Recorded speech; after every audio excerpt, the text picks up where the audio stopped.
فلسطینی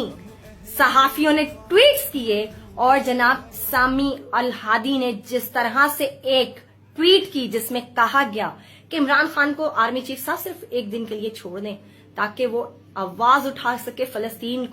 کے لیے، فلسطین کے نہتے شہریوں کے لیے، مسلمانوں کے لیے، قبلہ اول کے لیے، مسجد اقصی کے تحفظ کے لیے۔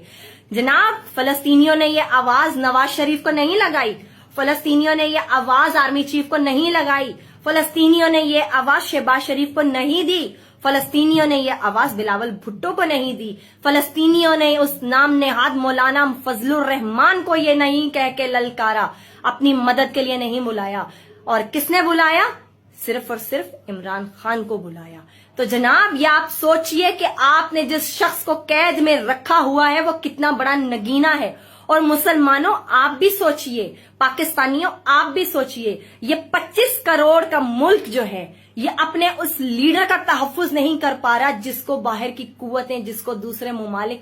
ہاتھوں پر اٹھائے ہوئے ہیں، ہتھیلی کا چھالا بنا کر رکھے ہوئے ہیں، اپنی پلکوں پر بٹھائے ہوئے ہیں۔ اور اگر پاکستانیوں، اگر آپ نے اس قیمتی ہیرے کا تحفظ نہیں کیا، اس کی جان کی حفاظت نہیں کی، تو ایک بات یاد رکھیے، پاکستان میں بھی فلسطین جیسے حالات پیدا ہوں گے،